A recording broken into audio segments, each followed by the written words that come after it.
Somehow, 4 people left Jimmie Johnson off of their NASCAR Hall of Fame ballot. How's that even possible? So the NASCAR world came together on Wednesday afternoon, NASCAR riders, industry people, and Hall of Fame members included, to vote on the 2024 Hall of Fame class, which included both Jimmie Johnson and Chad Knaus making their first appearance on the modern era ballot. So if your name was on the modern era ballot and your name wasn't Jimmie Johnson or Chad Knaus, go ahead and just not do anything expecting a call on Wednesday afternoon, because you weren't going to receive one. Those two were surefire Hall of Famers, and they did get in. We'll get to that in a second. Donnie Allison got voted in on the Pioneer ballot, and Janet Guthrie got the Landmark Award, so she'll also be inducted in 2024 as well. Back to Jimmie Johnson and Chad Knaus, though. Clearly, we all know their accolades. 7 championships together. Jimmie has 83 wins. On the Cup side, they won 5 championships in a row at the most competitive time in NASCAR history. His 7 championships obviously tie in with Richard Petty and Dale Earnhardt, and I'll be honest, his 7 championships are more impressive than what they did. Earnhardt's 7 are more impressive than Petty's. So he did it during the most competitive era in NASCAR history, and it's something we'll never see again. We'll likely never see 7 titles won again, and we're definitely never going to see 5 titles won in a row again, just because of the way the NASCAR playoff format is now, with this winner-take-all elimination format that leads up to the championship race. Jimmie Johnson won the championship underneath multiple playoff formats, and they kept changing it to try to get this guy to stop winning, and he refused to stop winning. All he did was win championships. Having said all of that, if you have 7 championships, if you have 83 wins, you should be 100%, you should be a unanimous Hall of Fame, right?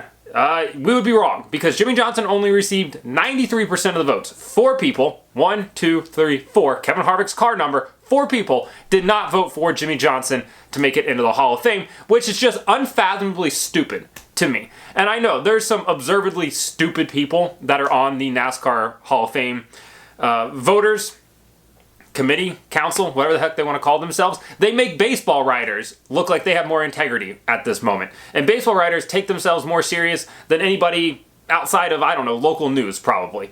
It's just absolutely pathetic that Jimmie Johnson wasn't 100% vote getter. Jeff Gordon, 4 championships, 93 wins. The, in my opinion, all-time wins leader, because modern era is the only thing that should count in terms of records in the modern era. Jeff Gordon is your all-time wins leader, because that's an attainable number, but that's for a different day. Regardless, Jeff Gordon, 93 wins, 4 championships, countless eras of NASCAR that he raced through. He got 96% of the vote.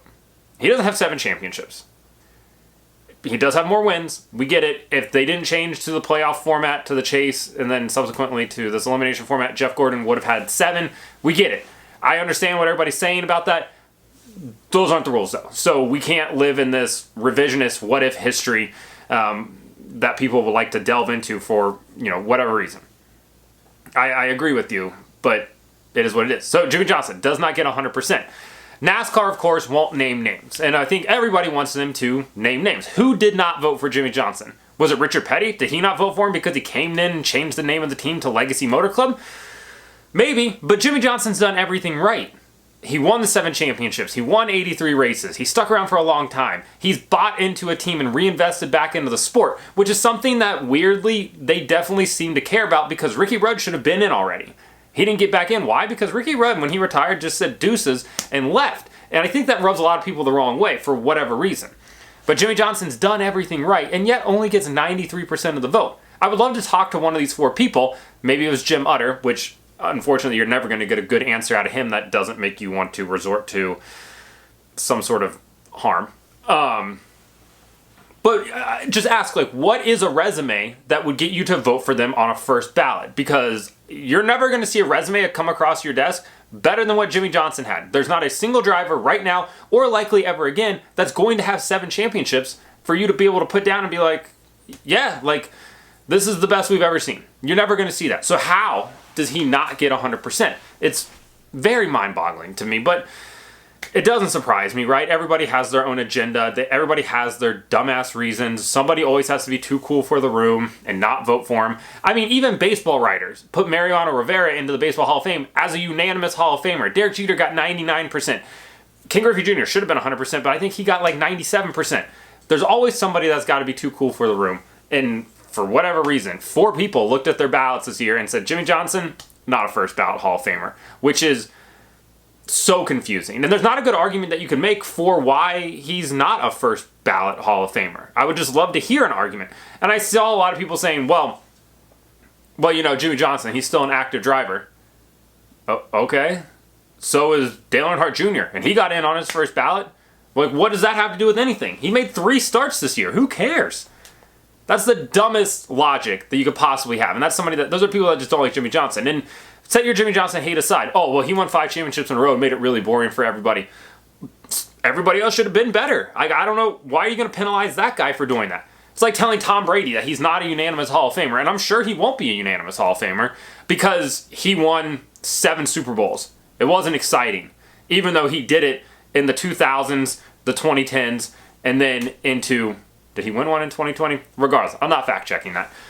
He won Super Bowls, and I think almost 3 decades, if not 3 decades. Who cares? Jimmie Johnson won championships in 2 different decades. He won in multiple styles of the championship. He won it in... excuse me.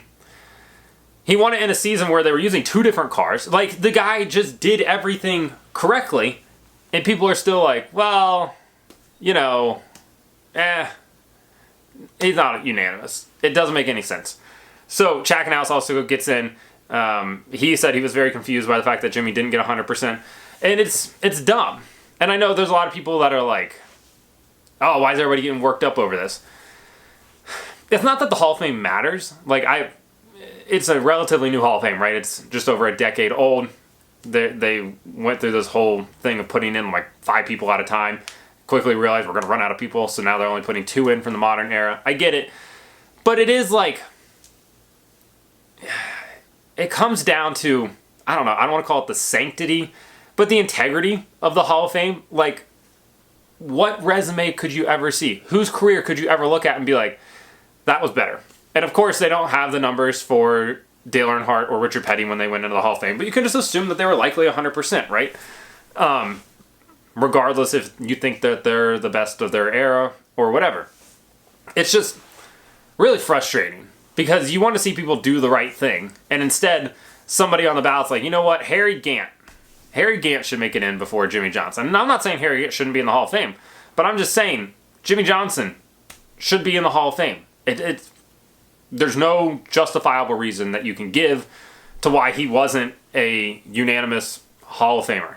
It's just really frustrating, and I guess just annoying because there's always got to be somebody out there that has to go against the grain, even though they probably believe Jimmie Johnson should be a Hall of Famer. But why not just give him that accolade? Well, he's already accomplished enough in the sport. Why give him something else? Why? Who cares? It's just people that get a little bit of power and then they feel like they have to, try to flex it on people. But I am interested to see if any of these 4 people come forward. I'm sure if somebody that did have a vote that is a media member will likely come forward and be like, here's why. And then they'll have this article that they put out and it'll get a whole bunch of clicks and then their publisher will be like, oh my God, this is so great. That's what I think somebody at least has done. Maybe somebody that works for motorsport.com. Just saying. But at the end of the day, punishing Jimmie Johnson because he took advantage of a system that he mastered, and he and Chackenhouse both mastered. If you're going to lead the schedule the same way for the better part of nearly 20 years and you're not going to change up the playoff races, they're just going to become good at those playoff races. And that's exactly what they did. So you can call him a system champion or whatever, but he won 7 championships. It's like calling, again, Tom Brady a system quarterback. Well, he shouldn't be in because he played in the system.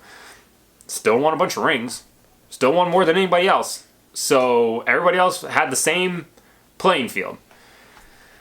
It's just really frustrating. So, if you have a good reason why Jimmie Johnson should not have been a unanimous Hall of Famer, outside of he made things boring or you don't like him, let me know in the comment section. Like and subscribe to the channel. Follow me on TikTok @BreakHard, Instagram, Twitter, and Threads, if anybody's still using that @BreakHardBlog.